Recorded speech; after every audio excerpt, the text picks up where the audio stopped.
So capital allowance. So what is the brain behind this capital allowance? As I mentioned last week, so it is just what? A relief that is granted to taxpayer for what? For incurring expenditure on what? On qualifying capital, on non-current assets. Those non-current assets for capital allowance, they call it for qualifying capital expenditure. So any asset you buy for the purpose of business, any tangible asset that you purchase for the purpose of business will be what? Will be available for capital allowance claim. Under our financial accounting, when you buy asset, they will say charge depreciation, which is based on our company policy. But one of the characteristics of a good tax is that there should be uniformity and equity. What is applicable to A must be applicable to B. So if you are using depreciation, there won't be any uniformity. So that is the reason why capital allowance is not going to represent our depreciation. In which case, depreciation is now going to be what? A disallowable expenses. So in essence, what that means is that whenever you are doing any activity, whenever you are having any transaction, you are preparing any account and you see depreciation, you are preparing any account for tax purposes, and you see anything relating to depreciation, it will be what? It will be disallowed. So this capital allowance that we now represent, because it is a uniform rate that is applicable to all category of taxpayer. So whether you are A taxpayer A, B, or C, if you buy a motor vehicle as taxpayer A, if taxpayer B buy the same rate of either as your capital allowance rate. So that's why it is what?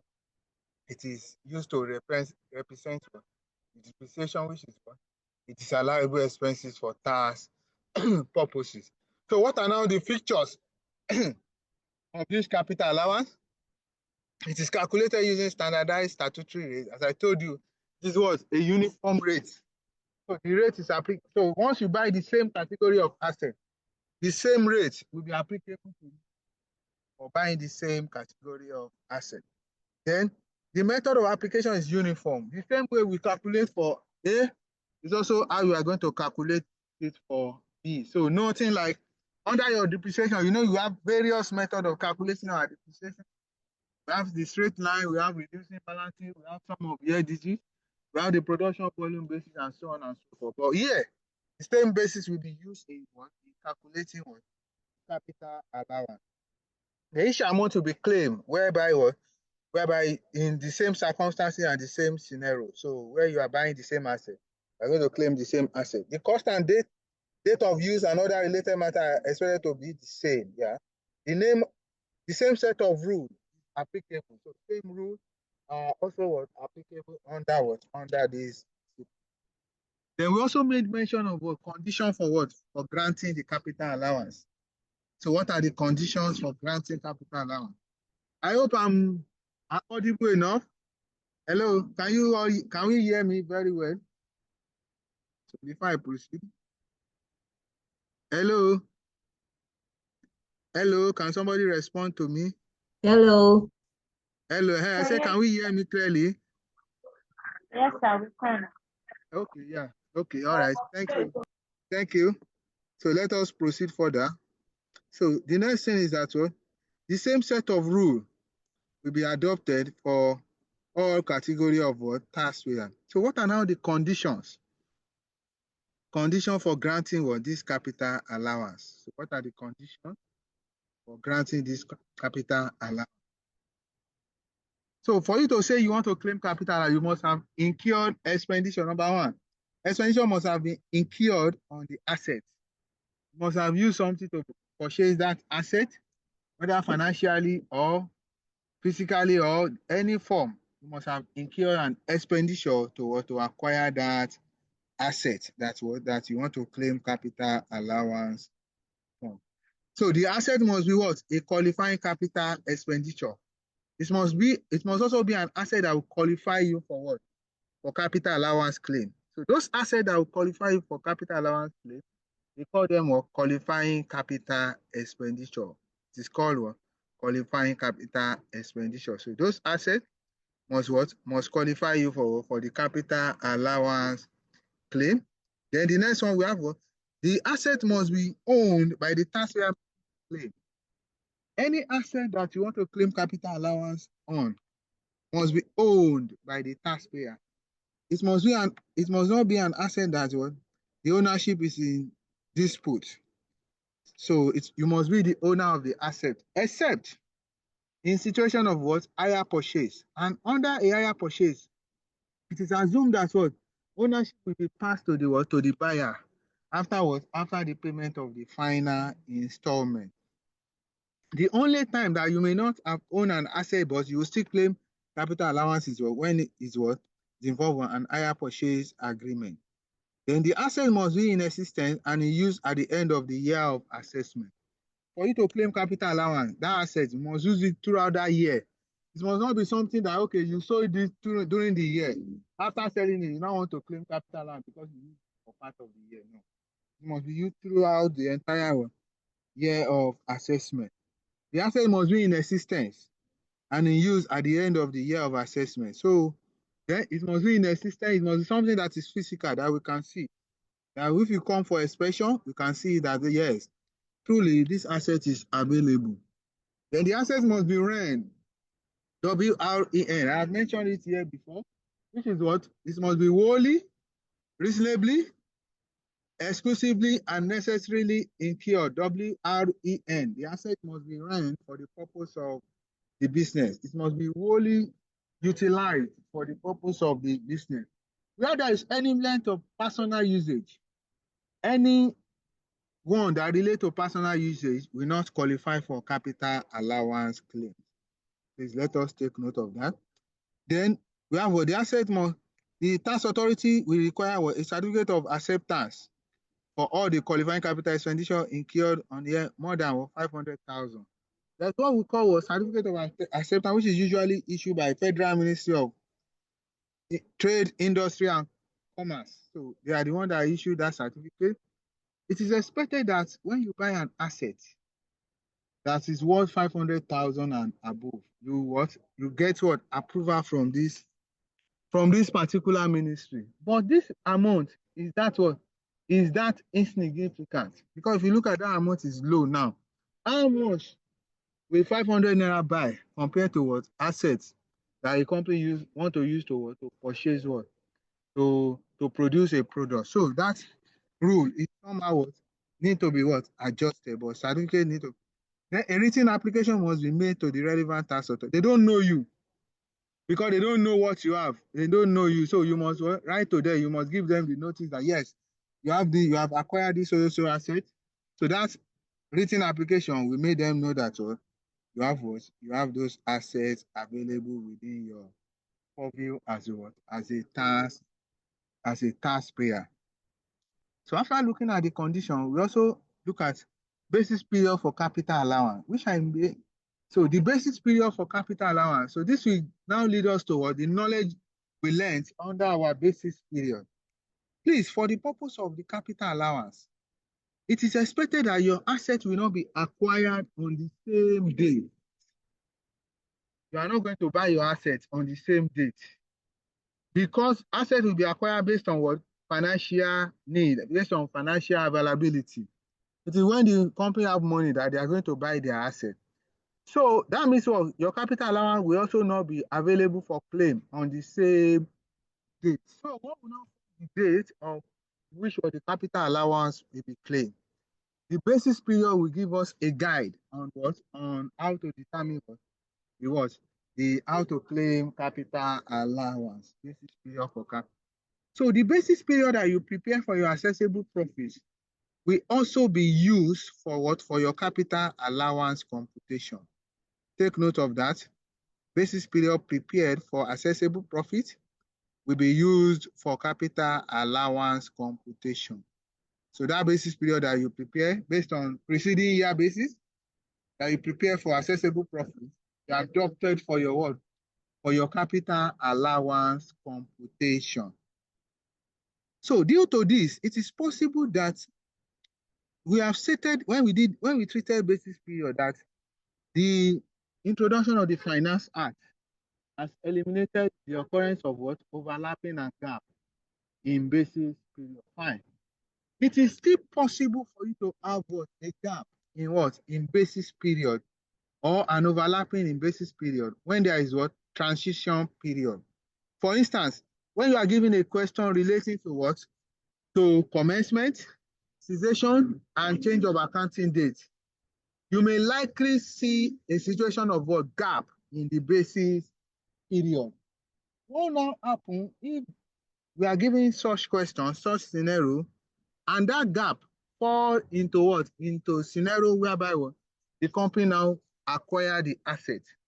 How are we going to what? Are we going to do that? So what do we mean by this gap? So let me illustrate. So what I mean by this gap, so that it will be clearer to us. So when they say a gap is, please, I hope we can see my Excel sheet. Can we see my Excel sheet? Yes, we can, sir. Yeah. So situation of, what do we mean by situation of a gap? Situation of a gap is, for instance, let's say we have the year of assessment to be 2020, in which we know that the basis period will be unprecedented. Let's say we have 1/1/2019 to 31/12/2019. When we now go to 2021, instead of us, the next basis period, to now start from 1/1/2019, it now starts from 1/4/2019 to 31/12/2019. You can still have scenario like this when you are doing a question that is having what? All the three scenarios. When you are solving a question that is having both commencement, cessation, and change of accounting date combined together, you may still witness a scenario like this. So when this occur now, this is a gap. You can see that in this now, the gap there, you can see a gap between 1/1/20. Sorry, this is supposed to be 1/1/2020, 1/4/2020. I want to say 1/4/2020 to 31/12/2020. So you can see that gap between 1/1/2020 to 31/3/2020. You can see that there is a gap in between this basis period. If you look at it critically, there is a gap in between this basis period between January to March. We cannot find that basis period in between the basis period that are available to us. So that, because we cannot find it there, such scenario is regarded as what they call it a gap in basis period. So when you have scenario like this, please, if you have a scenario like this, you can have a scenario like, what happened now? Assuming the company now acquire that asset, they acquire a qualifying capital expenditure on 1st of February 2020. And in this basis period, I cannot find 1st of February 2020. How do I know where to what? To allocate that asset? So that is where we mean by the gap. So for situation of gap, where there is a gap in basis period, please take note, where there is a gap in the basis period, what happens is that that gap will be allocated to what? To the later basis period. That gap that happened will be allocated to the later basis period. What that means is that we now assume that from this 1/1/2020 to 31/3/2020 is part of this 2021 year of assessment. So any asset that they buy between this period, we are going to allocate it to this 2021 year of assessment. It will be allocated to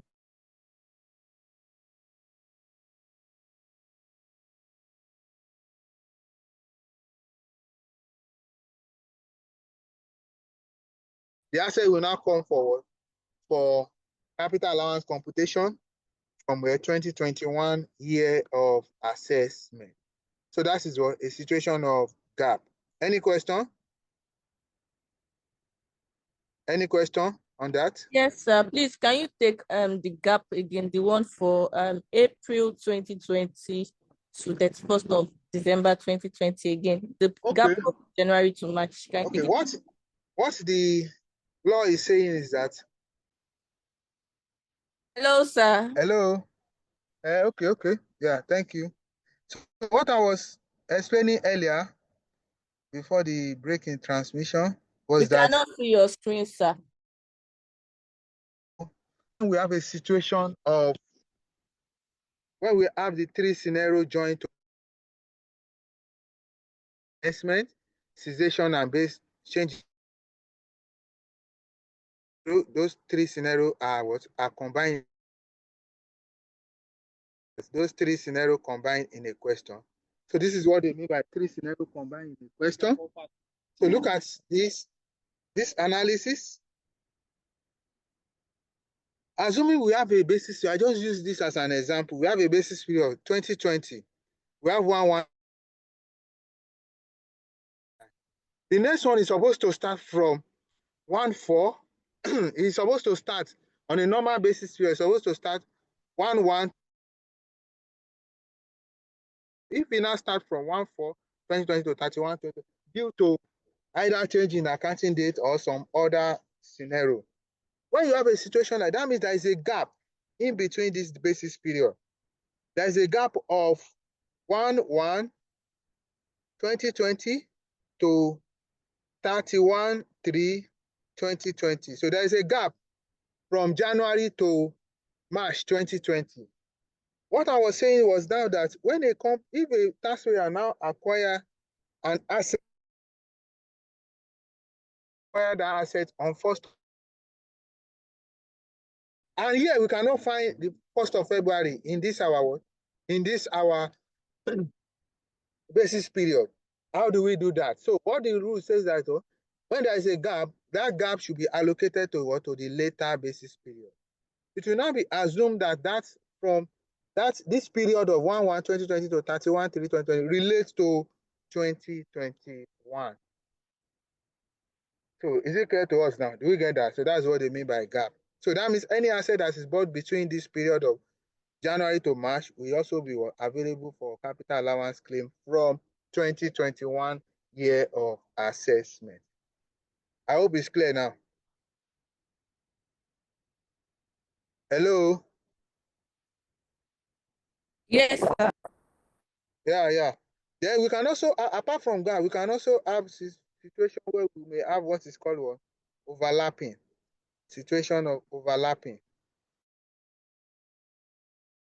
Situation of overlapping in basis period. What do they mean by this overlapping in basis period? The same thing, we have 2020. I have 1/1/2019 to 31/12/2019. When we now get to 2021, instead of to start from, you now start from 2019 to 31/12/2019. You can see that there are common basis period. One of the common basis period, the overlapping is happening between 1/9/2019 to 31/12/2019.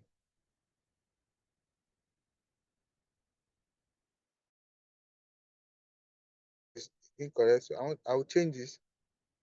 Why is it not showing now? 1/1/2019 to 31/12/2020. You can see that the overlapping is happening in between 1st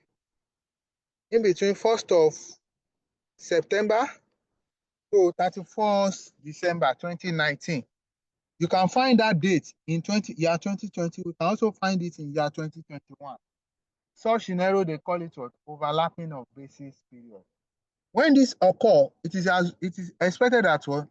The overlapping should be allocated to what? To the earlier basis period. What that means is that what? This 1/9/2019 and 31/12/2019 will be assumed to be what? Part of 2020 year of assessment.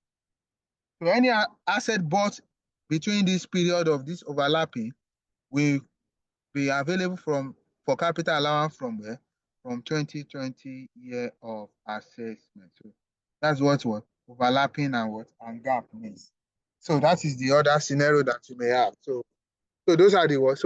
But where there is no transition period, where you are not having the three questions, your basis period you have for accessible will also be the same thing for capital allowance claim. So let us take note of that. So after that, so what are now these capital allowance we are talking about? What are now the types of capital allowance that are available? So we have various categories of capital allowance that are available, so which we are going to talk about. The first category of capital allowance is what? Initial allowance. Initial. As the name implies, initial allowance. Initial. So it is granted in full, irrespective of what? Of the number of months in the basis period. Whether we are having 3 months or 4. Can we hear me, please? Hello? Yes, we can now. Yes, sir. We can hear you, sir. Okay, thank you.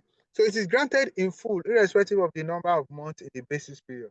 Whether the number of months you have in the basis period is 1 month or 2 months, or so you are going to grant it for 12 months, no proration. It is not going to be prorated. Please let us take note of that. Then it is taken into consideration to determine the tax written down value. What do we mean by that? So tax written down value is simply your cost minus your what? Your initial allowance. That is the value. Tax written down value is equal to cost minus your initial allowance. So that is the value of the capital allowance after you have claimed the value of that asset after you have claimed what? The necessary capital allowance that is expected to be claimed. It is taken into consideration to determine what it is. Yes, then we have what it is calculated using the formula below, which is what cost multiplied by what? The tax rate. They are going to give you don't need to stress yourself. The rate for each category of asset will be provided for you by the examiner. So at the back of your question paper, you are going to be provided with the rate for capital allowance. So what you just need to do is how to apply the rate. So they will give you the rate for each of the capital allowance.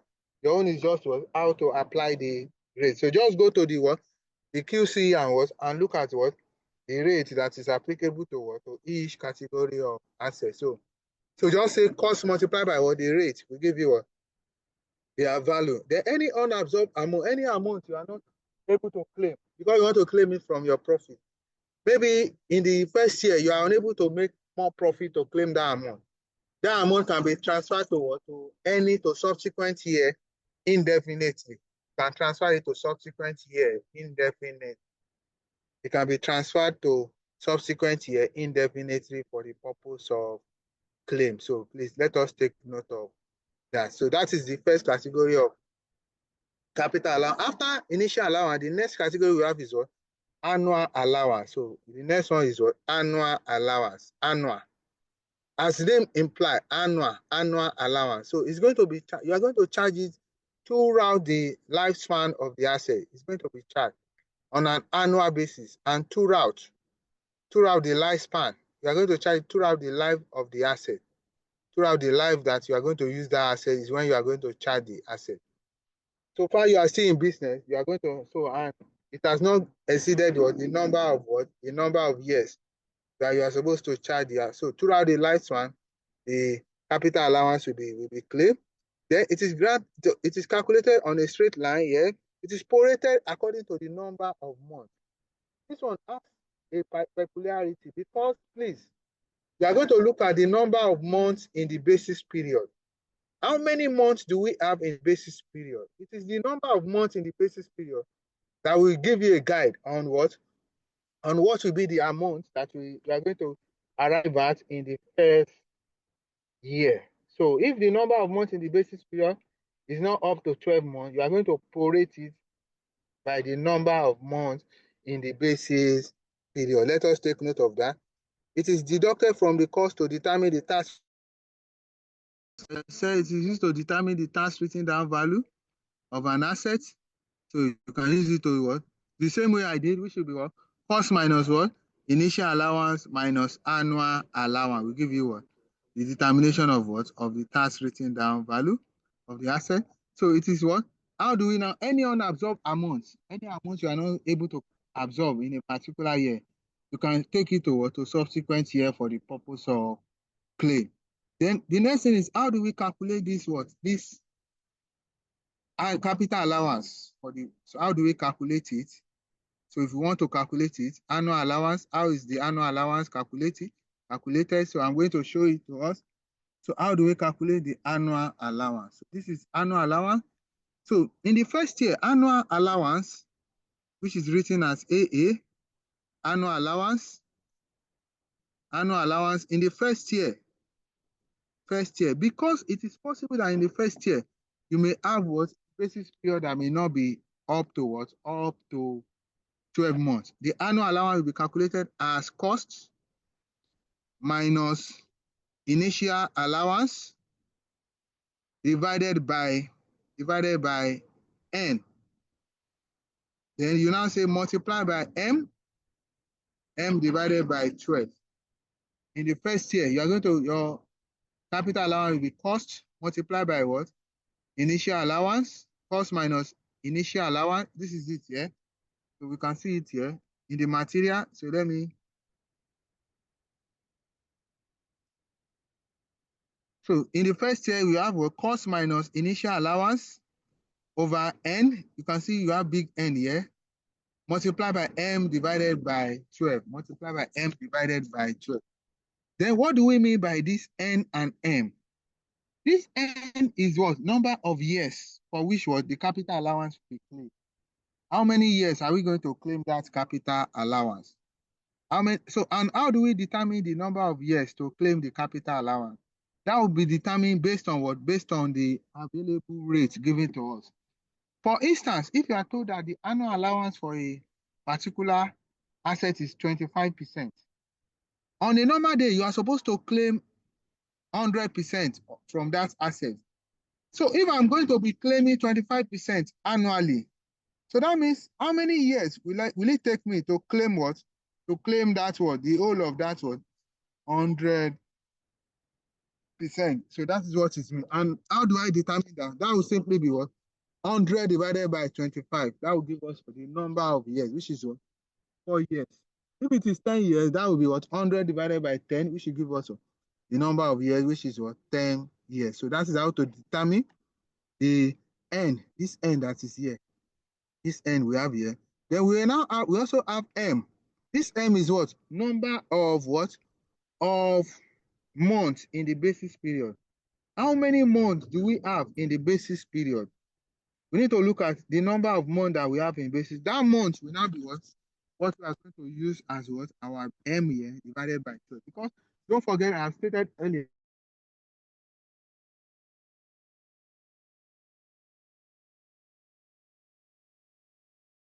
Don't forget, there are two formulas to be adopted. It is either you use tax written down value.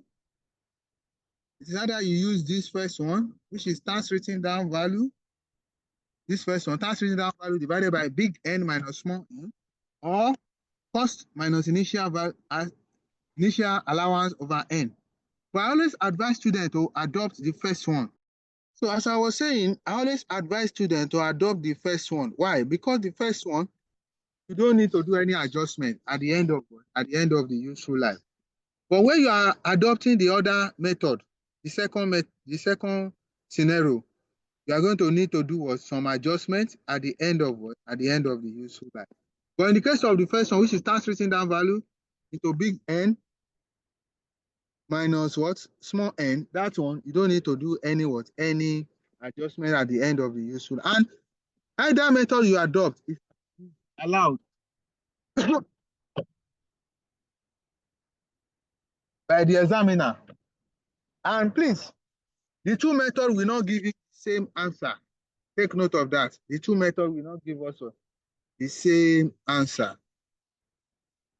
We are not going to.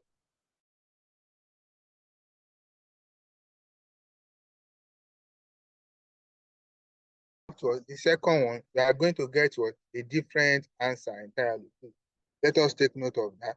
And one peculiarity about this investment allowance is that it is expected that of this initial annual allowance, it is expected at the end of the useful life, that asset, if you want to claim your capital allowance, so there is going to be a time that you are going to claim it in full.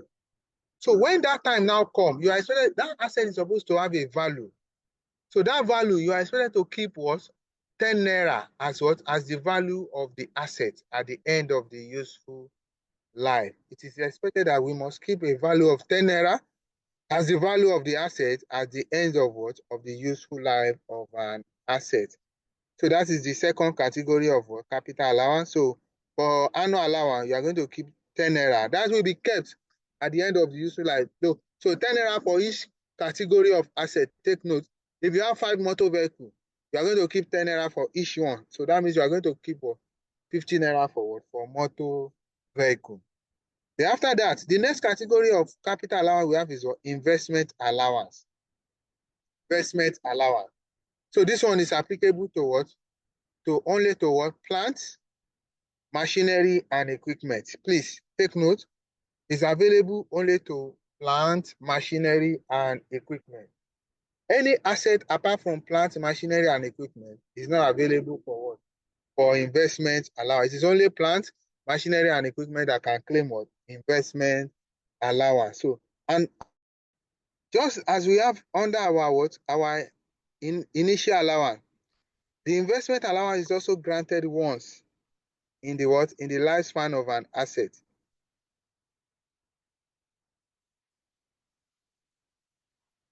It's also granted once in the lifespan of an asset, like what?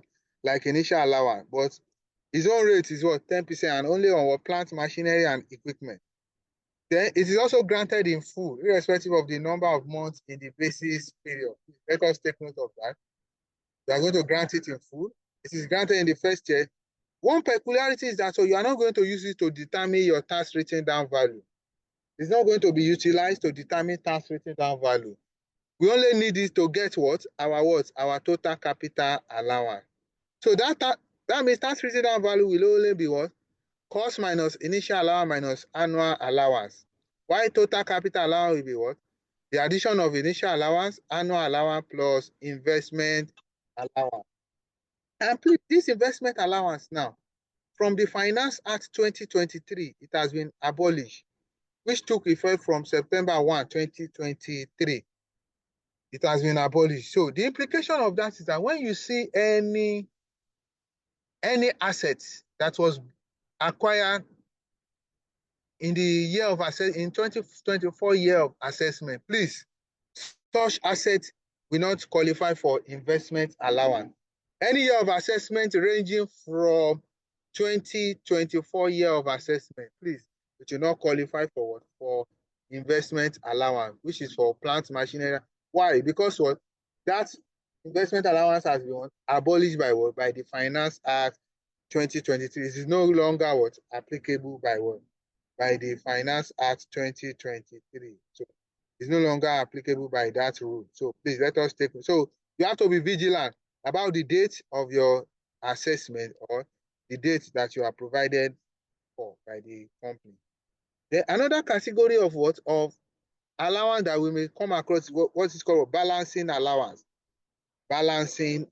So this one will arise when there is what? Disposal of qualifying capital expenditure.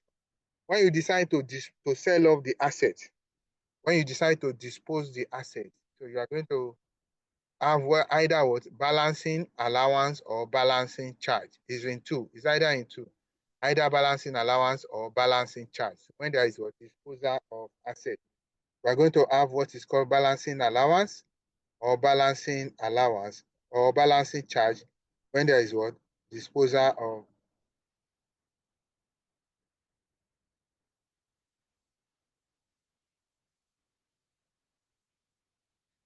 So as I was saying, when there is disposal of an asset, so what is balancing charge? Balancing charge is when what the state proceed that you are selling that asset is more than your tax written down value.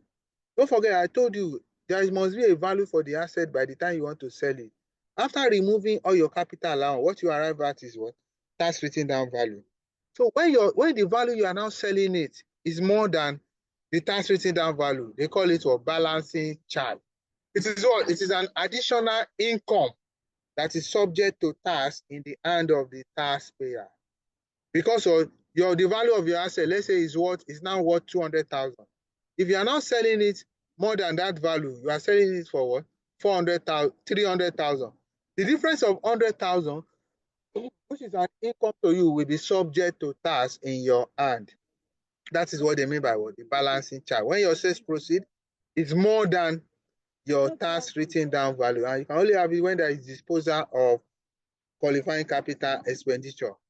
And this balancing charge, please, has rules in the sense that this balancing charge that you want to subject to tax, the maximum that you can charge to any form of tax in the hand of the taxpayer, the maximum you can charge to either company income tax or personal income tax, if it's an individual taxpayer doing business, must not be more than what? The total capital allowance claimable on the asset. It must not be more than the total capital allowance claimable on the asset. What do we mean by that? That is, if you bought an asset for 400,000, if you have only claimed capital allowance of 150 on that asset, that means by the time you want to sell it, you have only used 150 for the purpose of the business. What that means is that it is only that 150 that will be liable to tax if you gain that 150 again as a result of that sales. It is only that 150 that will be liable to what? Either company income tax or capital gain tax or personal income tax in your hand, because that is the portion that you use for the purpose of business. Any balance, any amount that is above that portion, that capital allowance you claim, will be what? Will be regarded as chargeable gain, which will be subject to capital gain tax. Any balance above the one that you use for the purpose of business is going to be regarded as chargeable gain. It will not be subject to capital gain tax. So at the rate of what? 10%. And this, please, so that is for balancing charge. Then the next one we have is a balancing allowance. Balance is also when there is disposal of qualifying capital. This is the opposite of balancing charge. This one is what? An additional allowance. When your tax written down value is more than your sales proceeds, your asset is still worth 400,000. By the time you want to sell it, you are not selling it for what? 300,000. So that means the balance of 100,000, you still have it to what? To claim. So it's an additional capital allowance. You are going to add it as part of your what? As part of your capital allowance to be claimed. So those are the capital allowance. Then the last one we have is export processing zone allowance. So this one is applicable to what? To a company that is engaged in what? Exportation. And then when they incur qualifying capital expenditure on what? Building, plant and equipment. Building, plant and equipment, which is meant on if you are a manufacturing company and you are manufacturing majorly for the purpose of export. Because the government, they want to what? They want to encourage exportation.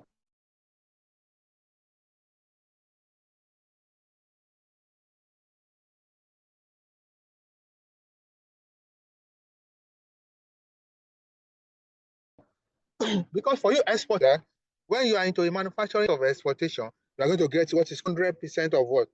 Of the any asset that you incurred. And if you get that 100%, the implication of that is that what? You are not going to be, because some of the asset that is listed, plant and equipment, is also liable to investment allowance. Once you have gotten the 100% of the value, you are not going to be entitled to any investment allowance again. So the investment allowance will be what? Will not be available to such taxpayer again. So those are the various categories of capital allowance claimable by a taxpayer. So any question before I proceed? Any question? Any question? No, sir. Okay. Yeah, so after that, so we now go to the next one, which is what are the rates? As I told you, they are going to give you this rate of capital allowance. With this, they will give you this rate. We have two categories of taxpayer, individual and company. The rate differs, but the one that will be provided for you, which they expect you to know more about, is the one for the company. So, which is the one they are going to give you question on. So the one for individual is also different. So we have the one for company and the one for So this one relate to what company. So the one that is available here relate to company. So what you just need to do, assuming you are told that a company purchase, let's say, a motor vehicle in a particular. So for you to know the car, just go to this table that will be provided for you. So this is motor vehicle expenditure. You can see it. You can see that the initial allowance rate is 50%, while the annual allowance is what? Is 25%. So those are the rates that will be adopted for the purpose of the capital allowance. So that is the rate for capital allowance. So don't stress yourself. At the back of your question paper, you are going to be provided with that rate. So that is good for you. So they are going to give you. So then after that, we have what? It is expected that when you want to buy your assets, it is not, nobody will tell you, okay, go and you must buy what? New asset. Because acquisition of asset is based on what? It's based on availability of fund. If there is no money to buy a new asset, you can decide to buy what? Second-hand assets. So far, what that asset can what? Can perform the purpose of your business. So when you buy second-hand asset, what is the provision of the law in relation to what? Acquisition of asset acquired on second-hand basis. The law says that when asset is acquired on second-hand basis, those assets are categorized into two major forms. The two forms are, it is either you categorize it as building, or you have what? Other assets. Those are the two categories. Either building or other assets. So when you buy building on second-hand basis, please, once they tell you that that building is acquired on second-hand basis, so please, it will not be available for what? For initial allowance. No initial allowance will be claimable according to the tax law. So that you are not going to claim what? Initial allowance on that building, because you are buying it on what? Second-hand basis. So you are going to claim only annual allowance. Notice, only annual allowance will be claimable on the lower of the original cost of acquisition or the new purchase price. So that means you are going to compare the difference between what? The original cost of acquisition and the new purchase price. Anyone that is lower between the two will be the cost that that capital allowance will be claimable upon. That is for building. In the case of building, no initial allowance, only annual allowance. Then for other category of assets, those other category of assets will be available. You are going to claim both what? Initial and annual allowance. Even though where you are buying them on what? On second-hand basis. You are still going to claim your what? Initial and annual allowance. But where you are told that that asset is acquired from a related party, or the transaction is not at arm's length, that is, it is between what? It is between connected party.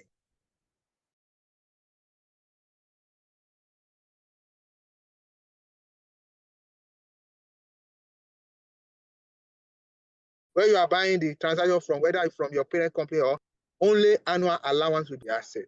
Or whether they tell you that that asset is acquired from where? From a business entity that has already claimed what? The initial allowance.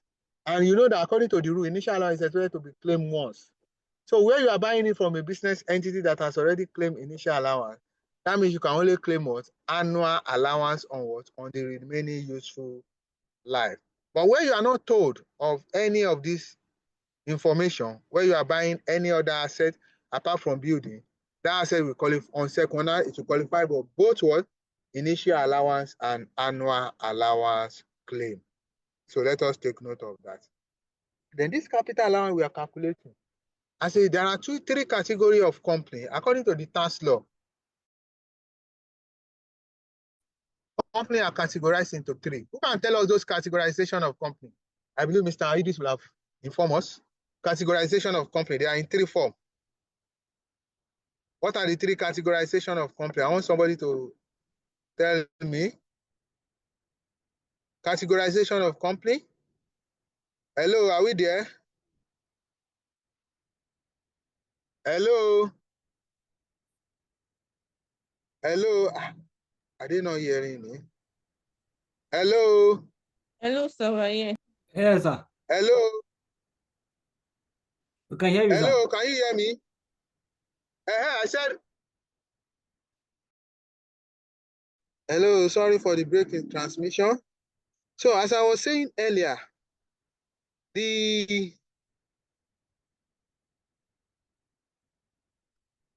Under the small company, so as we have them, we have what? So when they have a turnover of what, 25 million and below naira, and their tax rate is 0, that means they are not expected to pay tax. So that means they will also incur what, qualifying capital expenditure during what? During the period they are small company. What the rule says is that what, any qualifying capital expenditure incurred by a small company during the period that they were small will not what? Will not qualify for capital allowance claim. It's not going to qualify because you are not going to pay tax. So the tax authority also, you don't expect them to what? To refund your money that you used to buy your asset back to you. So that asset will also not qualify for capital allowance. You are going to be liable. That asset will only qualify for capital allowance if you move from small to either medium or large.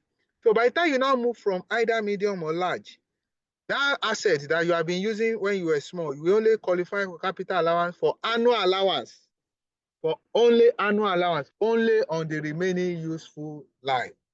It will only qualify for only annual allowance on the remaining useful life. It will be assumed that what? That the initial allowance and the other annual allowance has been enjoyed during the period that you are what? You are small company. So that means for small company, no what? No capital allowance for them. So let us take note of that. After we also have a restriction of capital allowance. This capital, we said, it will be deducted from where? From our accessible profit to determine what? Total profits that will be subject to tax. Am I supposed to charge to remove everything, or because if we say we should remove everything, that means some taxpayer may have a lot of amount. Because if they should incur large sum of money on assets, that means they are going to have huge amount of capital allowance they are going to claim, in which they will end up not paying what? Any tax liability, any tax to the government, because what? Capital allowance will collect all the profit they make. So as a result of that, there is what? Restriction to capital allowance. So you can only what? You can only claim 2/3, 66 2/3 of your what? Accessible profit can only be claimed as what? As capital allowance in any year of assessment. So which is simply stated as what? 2/3 of your accessible profit, 62 2/3%, which you can call it what? 2/3 of your only 2/3 of your accessible profit can be claimed as what? As the capital allowance that you can claim in any year of assessment. So if the amount that you have is more than that 2/3, any balance will be taken to what? To the next year, next period. That's what that is. But where the company is into manufacturing and agricultural business, take note of it. Where the company is a company that is engaged in manufacturing and agricultural business or agro-allied, please, no restriction of capital, and they are going to claim it in full. Even though if it's going to take all their profit, they are going to what? Claim that amount in full. Because what?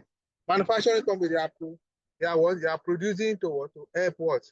Help the nation. So as a result of that, or agriculture, they are also providing what? Food and shelter for the populace. So as a result of that, no restriction. So it is only manufacturing and what? Agricultural business, agro-allied business, that's what? Their capital allowance are not being restricted.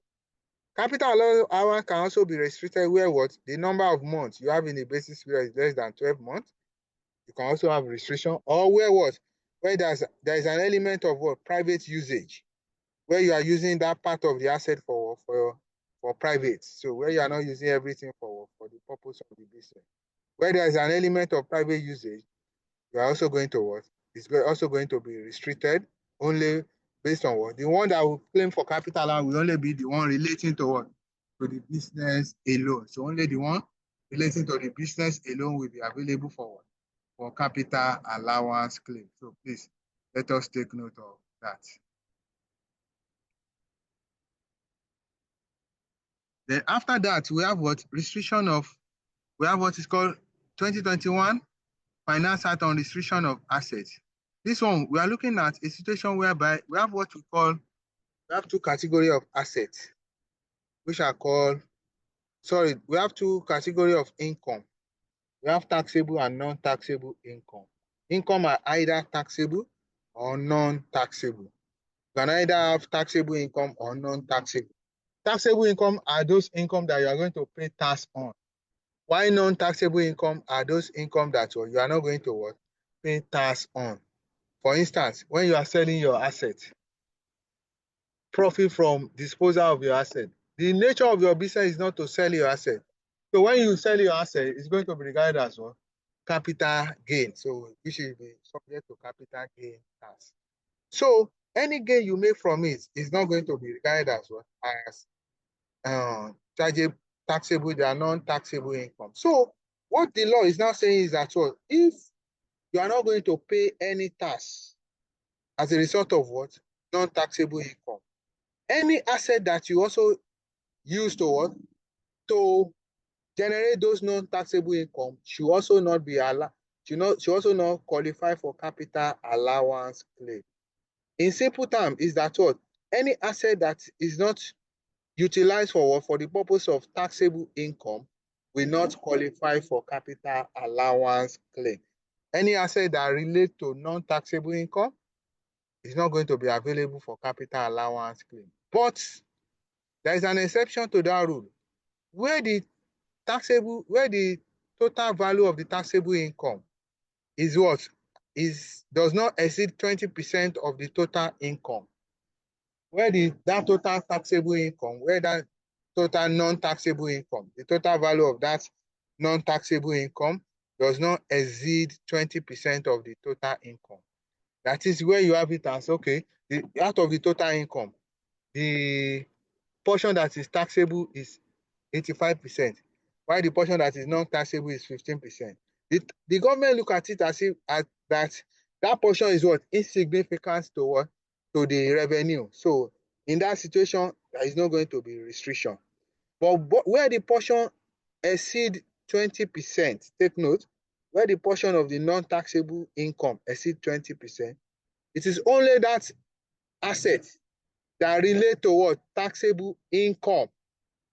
It is only that asset that will qualify for capital allowance claim. Please let us take note of that. So that is for capital allowance claim. So another scenario we may have is what? When you have what? When you are ceasing operation. Capital allowance when there is a cessation of business. It is expected that when you cease your operation, your capital, you want to be claiming it. So that means it's possible that at the time you want to stop your operation, you have capital allowance here to be what? To be claimed from as at the date of cessation. What will now happen to that capital? Are you going to forgo it or no? According to the tax law, you have a right to what? To look backward from those years that what you have been paying tax. So that your capital allowance as at the date of cessation, they call it what? Terminal capital allowance. You have a right to what? To look at that amount and what? And claim it back from your total profit backward from the year before the year of cessation up to a maximum period of 5 years. So that means you have a period of after your year of cessation backward. For instance, if your year of cessation is 2022, from 2021 backward, for a period of 5 years backward, you can claim for that amount back. Where issue will now arise is that those periods has already passed now. Where are we going to? It's possible that the company will have paid tax for those periods earlier, before those periods will even come. Where tax has been paid for those periods, it is expected that what? A refund of the tax liability is expected to be what? To be given back to what? To the taxpayer in form of what? In form of tax refund. So they are going to refund back the taxpayer the money back to him because he's entitled to what? To any. So but what? You have what? Back 5 years backward. After the 5 years, if you still have any amount after the 5 years, will become lapse. So take note of that. So those are the rules guiding what? Guiding the capital allowance claim. So any question? Any question so far? Any question? Any question? No, sir. Okay, in the absence of no question, so we are going to go to the computation before we look at the second, which is the higher purchase. So let us look at the computation aspect. So we have a question in that material on page 6. Question 1. That is the question we are going to look at. Durati Endow Nigeria Limited is a company engaged in the manufacture. So please, our class, we always start from our class will not start from 10:30. So let me state it now, because I usually have a physical class that ends by 11. So our class will start from anything from past 11, anything 10 past 11. So that is when we are going to be starting the task class, the morning one to 1. Please, let us take note of that. So from past 11 to 1. So please, not 10:30. So this is just for your information and pass. So individual knowledge usage. So we have the question: Durati Endow Nigeria is engaged in the manufacture of plastic products. Due to the company dwindling fortune, the company board of directors decided to cease business on 31st March 2024. The accessible profit of the company for the relevant year as follows. We have the accessible profit. The company acquired the following fixed assets in recent time. We have land, foundation of factory building, factory construction, motor vehicle fairly used to. Tax written down value brought forward in respect of plant and machinery for 2022 assessment year was 720. The plant and machinery was installed and commissioned on 4 April 2019. On citation of business, the fixed assets were disposed as follows: plant and machinery, factory building, factory land, motor vehicle. Require compute the capital allowance for all relevant year of assessment. All our figures. Please, for any question on capital allowance, you first of all need your basis period. But before you can do that, as I told us, the first thing is what? We need what? The requirements. The solution. First of all, write the requirement, name of the company, Durati Endow Nigeria Limited, computation of capital allowance for what? For relevant year of assessment. If you don't know it here, so put relevant year of assessment. So first of all, need what? The basis period. Because that basis period will help us to allocate those assets. So that will be our workings. So let us go to the workings here. You can see the workings here. This company, we have what? Information related from year ended 30 June 2021. For a company that is having an accounting year end of 30 June 2021, that is their year end. What do you think will be their tax year for a year end of 30 June 2021? What will be the tax year? Oh yeah, for a year end of 30 June 2021, what will be the tax year? I'm listening to us. Year end of 30 June 2021, what is going to be the tax year? Oh yeah, now we did all this thing when we did basis of assessment now. Year ended 30 June 2021. So your accounting year end is going to end 30/6 2021. What is going to be the year of assessment of that basis period? 2020. Are we not there? 2020. No, now it's on preceding year basis now.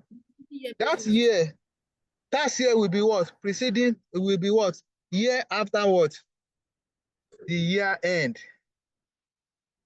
You know that the basis period is going to end on 30/6 2021, which is what we have here. Look at it. We have what? 36 is going to end as at 36 2021, which is going to begin from where? From 1/7/2020. And the year of assessment must be what? Anything you have as year of assessment must be, the basis period must be preceding to the year of assessment. Don't forget the rule of preceding year basis. Preceding. So that means the year of assessment for any tax year that is 2021 will be what? 2022. So the year of assessment will be 2022 year of assessment, which is basis period will be 1/7/2020 to 30/6/2021. The next year will be 2023, which will be 1/7/2021 to 30/6/2022. Then in 2024 now, What now happened in 2024? We are told that the company ceased operation. They ceased operation in 2024. They now ceased business on 31st March 2024. That is when they ceased operation, 31st March 2024. Because operation was ceased as at 31st March 2024, if we add, you know that for a company, how many months do we add to determine their year of assessment? Who can remind us for a company when we did cessation? How many months grace period is given to a company to pay their tax liability when they cease operation? You people are not going over your note. How many months? 6-month period in the case of a company. Why in the case of an individual, you have what? An interval of what? 3 months. Yes, 3 months. For individual, tax we have. For company, we have a 6 months. So if you add 6 months to this 31 March 2021, it will still give us what? 2024, Abi? Is that not so? If you add 6 months to this date now, oh yeah, now I need our response now. If you add 6 months to 31/3/2024, it will still give you, it will give you what? 30 September 2024. 2024, it will still give us that same year. So that means the year of assessment is still what? 2024. The year of assessment will still be 2024.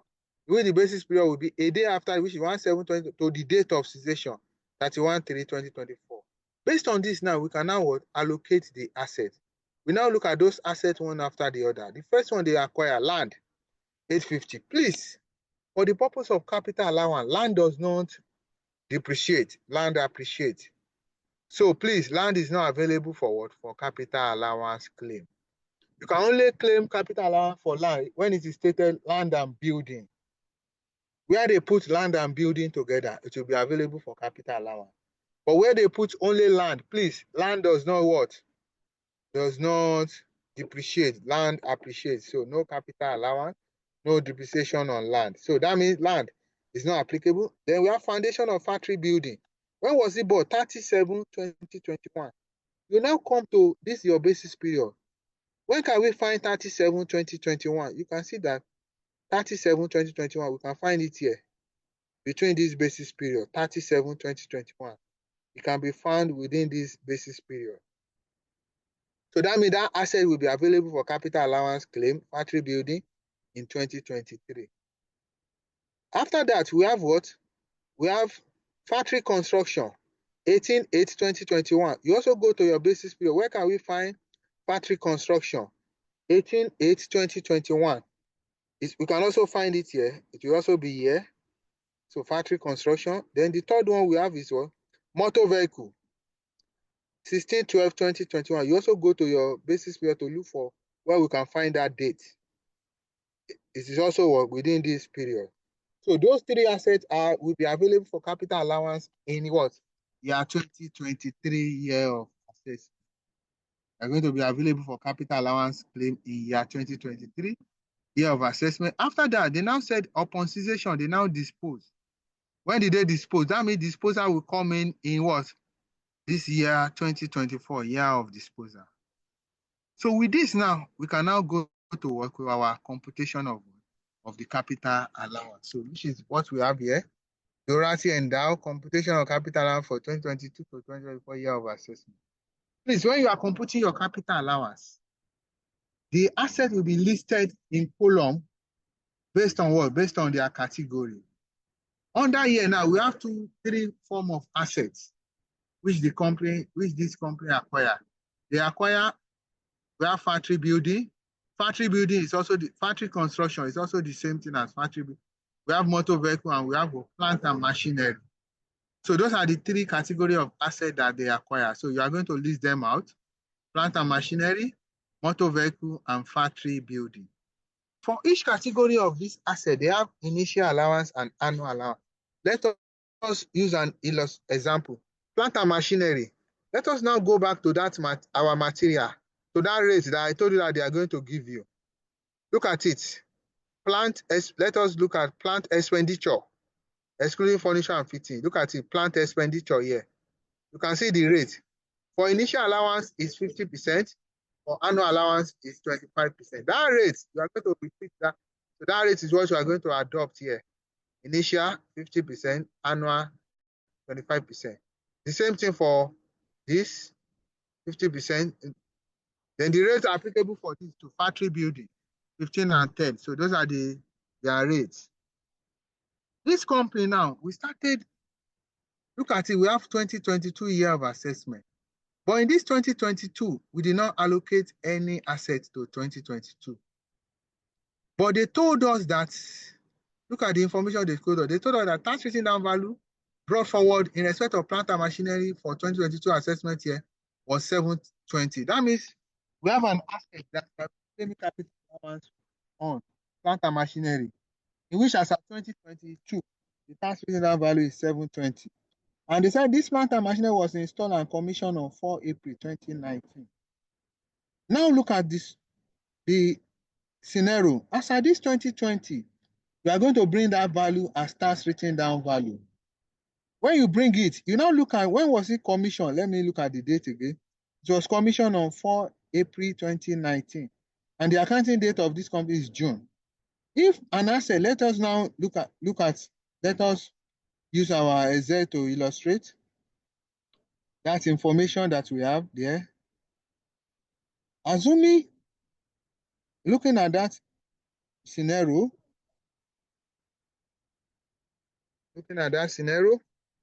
that asset was acquired,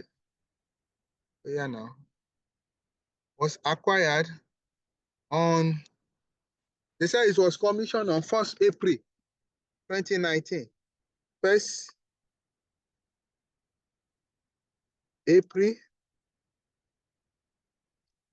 let me use 1/4/2019. And the accounting date of this company is 30th June. That means as of 2020, we are going to have a basis period of 1/7/2017, 1/7/2018 to 30/6/2019. As of 2021 year of assessment, we are going to have a basis period of 1/7/2019 to 30/6/2020.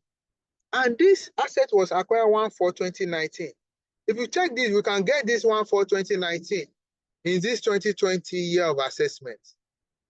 That means this asset was acquired in 2020, and they start claiming capital allowance from where? From this 2020. And we are now in 2022. You now decide from this 2020 now, before 2022, how many years have they claimed the capital allowance? We are now in 2020. We are now in 2022 now.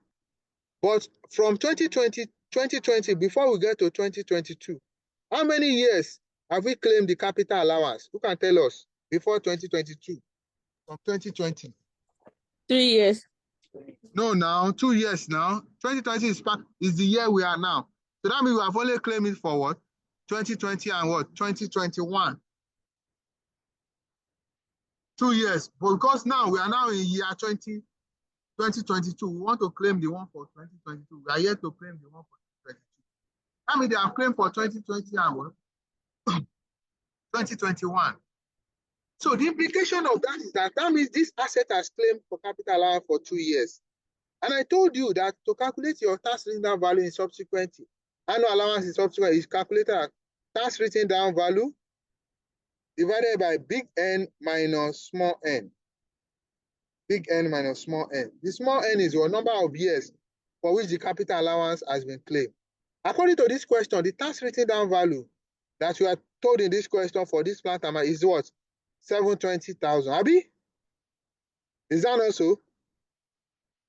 Tax written down value. Let us look at the question. Tax written down value is 720,000. Look at it. Tax written down value in 2022 is 720,000. And for this category of asset, plant and machinery, the annual allowance rate is 25%. That means 100 divided by 25. That is what? How many years are we supposed to claim the annual allowance? 100 divided by 25. Oh yeah, now. 100 divided by 25. 12. Yeah, that means you are going to claim the annual allowance for what? For 4 years. And as at before 2022, we have claimed what? For 2 years. That means if we are claiming for 2 years, how do we now determine the annual allowance as at that day, which is what? Big N. Our big N divided by, it should now be divided by 720. It should now be 720 divided by, our big N is what? What is our big N? Who can remind me again? What is our big N? Oh yeah, now what is our big N? For plant and machinery. I just mentioned it now, it's 25%. If it's 25% and you want to claim 100%, how many years are you going to claim it? 4 years. Big N is 4. And before this 2022, we have already claimed it for 2 years. So that means it will be what? Big N is what? 720 into 4, 720. 720,000 divided by 4 minus 2, which is what? 720 divided by what? Divided by 2. So that will now give us what? This answer that we have here. So which is what? Which is how this annual allowance was arrived at 360,000. If you look at that value, to give you 360,000. I think it should be here. So look at it. 720 divided by what? 2, which will give you 360,000. How we arrive at this 2 is what? 4, big N, 4 minus 2. 2 is what? We have claimed it for, before 2022, we have claimed it for 2020 and what? 2021. So we are now left with what? 2022. That's how we are able to arrive at 4 minus 2, which gave us these 2. So the value will now give us 360. So that's 360 will be what will be our annual allowance in 2022. That value, you are going to bring it here. You now deduct it from where? From this, your tax written down value. The balance will give you the next year, which is what? 2023. Which is what? The tax written down value, which is 720 minus 360, will still give you 360. So in 2023 now, if you look at it, we allocated assets to it. We allocated factory building and factory construction and motor vehicle. Factory building and factory construction, they are both factory. So they are the same category. We add them together. If you look at them, they are what? 700 plus 1, 2. 700 plus 1, 2, that will give us what? 19. That will give us 1.9. So that's why how we got what? This 1.9 for factory building. Then for motor vehicle, the motor vehicle they acquire happen to be how much? 800,000 in that day. So we have it as well. 800,000. So we have the motor vehicle, we have 800,000. So for each of these assets, so we are going to claim initial allowance. So don't forget, I told you initial allowance is what? First multiplied by initial allowance, which is 800,000 multiplied by 50%. That will give you 400,000. Why this one will be 1.9 multiplied by 15%, that will give you 285,000. So the annual allowance in the first year. Sorry, I didn't know that my laptop is already down. But I'm going to make use of that. So don't worry. So if you look at the rates, can we hear me? Hello, can we hear me? Yes, sir. Proceed. Yes, sir. We can hear you, sir. Yes. So if you look at that solution, you can see that for the annual allowance, we have the value, that value of the asset, which is what? So I want us to be looking at the question as because I may not be able to project because I'm trying to use my phone now. So, but the material is also on the group. So I'm good. So let me try and. If you look at that for the annual allowance, in the first for motor vehicle, we have it as what?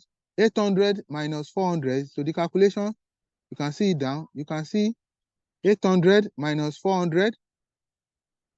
800 minus 400 divided by number of years. How do we get the number of years? That will be what? 100 divided by 25. That is what? 4 years. If you calculate that, that will give us what? 800 minus 400 divided by 4.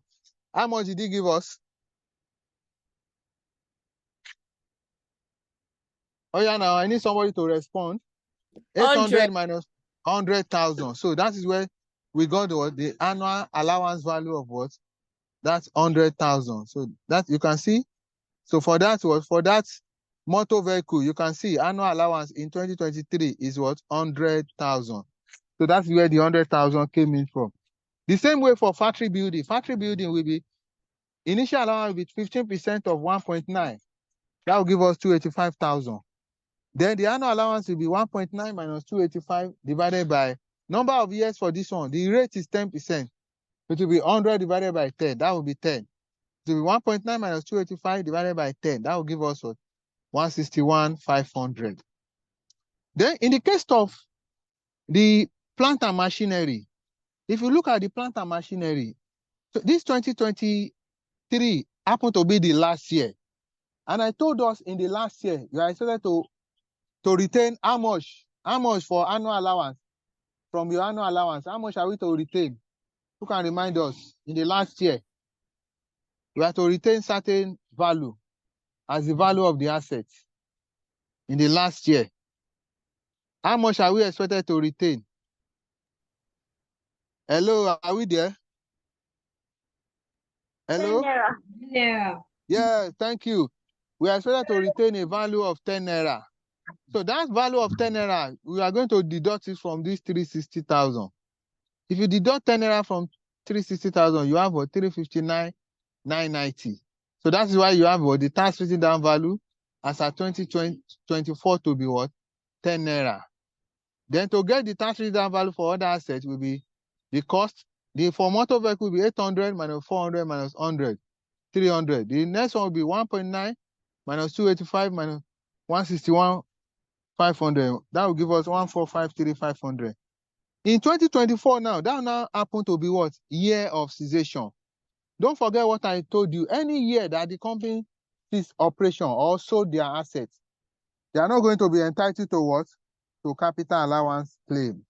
Anytime, any year there is disposal of assets or any year of cessation, no capital allowance will be claimed. Unless if the examiner states otherwise. There may be situation whereby the examiner may tell you that grant capital allowance in the year of cessation. Where the examiner states that, you also need to follow his instruction. But since 2024 is the year of cessation, so no capital allowance will be claimed. So we have the tax written down value. So you now look at the sales proceed from the asset. In the case of plant and machinery was sold for 585,000. You bring the sales proceed. The motor vehicle was sold for 200,000, while the factory building was sold for the two. They were sold for 2,250,000. And I told you when there is disposal of asset, that will give rise to either what? Balancing charge or balancing allowance. If you look at, we have the tax for plant and machinery, tax written down value to be 10 naira, sales proceeds to be 585,000. What is that? Is that balancing charge or allowance? When sales proceeds is more than tax written down value, what is it called? When the sales proceeds is more than the tax Balancing written, charge. yeah, balancing charge. You can see this one is more than the tax written down. It is called balancing charge. You can see the value 584,490. For the motor vehicle, we have a 300,000 as the tax written down value and sales proceeds as 200,000. You can see tax written down value is more than sales proceeds. That is what? When tax Balancing written down is more than, allowance. yeah, balancing allowance, which is 100,000. Then for the factory building, we have a sales proceeds to be 145,354. Then the sales proceeds to be 2,250. Sales proceeds is higher than tax written down value. That is what? Balancing charge. Balancing charge. So we have it to be what?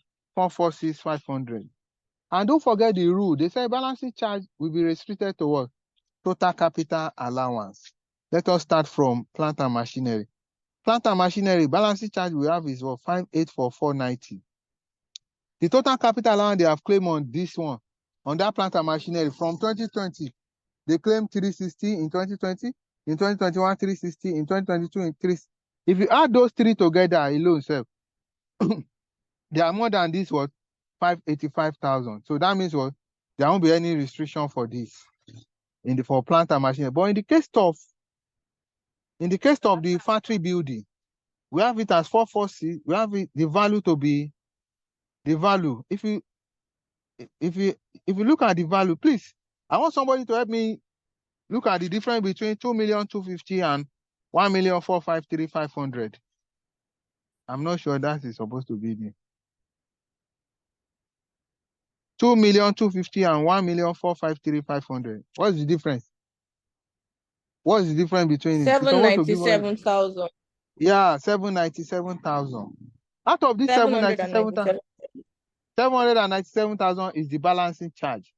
But the balancing charge you are going to charge to profit will not be more than the total capital allowance.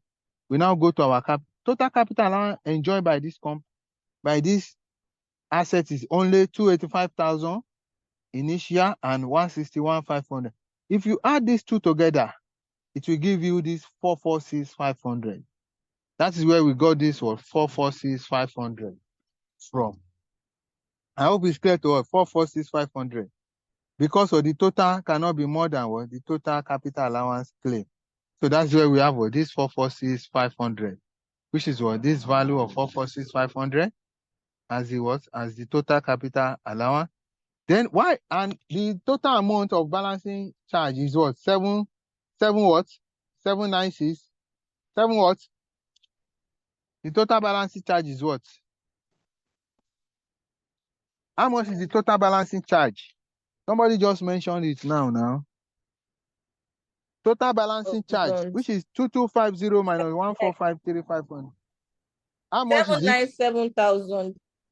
797. If you minus 797,000 from this 446,500, that will give you what? The 350,000 that will be liable to what? Capital gain tax. Yeah? Hello? I can't hear you. No, not Hello? you, sir. Not you. Okay. So that Not you, 350,000, the 350,000 is now what will be liable to what? To capital gain tax. So that is what? The computation of what? Of capital allowance. So please, any question?